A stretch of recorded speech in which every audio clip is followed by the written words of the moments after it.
It has been a year of Second World War anniversaries, of course, VE Day, VJ Day, but there is one we don't tend to mark much. In the final winter of the Second World War, Hitler knew he needed one last big offensive for the Nazis to have any hope of defeating the Allies. It was to become known as the Battle of the Bulge. Tomorrow marks the anniversary of the start of the battle, and a new account of it suggests conduct on both sides went well beyond the accepted horrors of war. It was the moment when the Waffen-SS brought the tactics of the Eastern Front to the West. It was Hitler's last gamble, and it was brutal. In freezing conditions and dingy forests, Allied troops faced booby traps and ambushes as they tried to make sure the Nazis were beaten.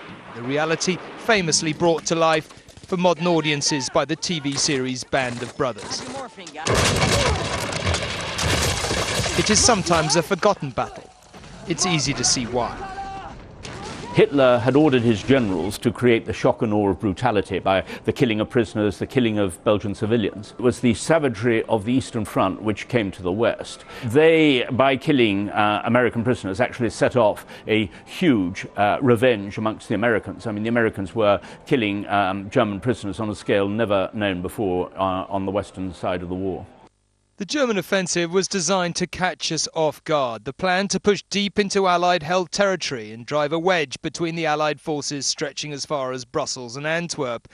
We were caught out and pushed back. Thus, the infamous bulge in the front line the battle became known for. But with the help of airstrikes, we did halt the German advance. More than 1 million men were involved. Some 20,000 Allied soldiers were killed, and an estimated 15,000 German, losses the Nazis could not sustain. The author of this new account made his name with equally frank accounts of Stalingrad and the fall of Berlin, both brutal stories.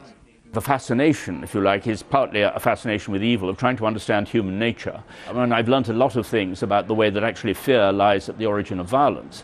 It is the suppression of fear which really creates that almost chemically unstable condition in the human body and creates the violence. And Goebbels understood this. He realized with his diabolical ingenuity that hatred alone was not enough. If you mix hatred with fear, then you will get true violence.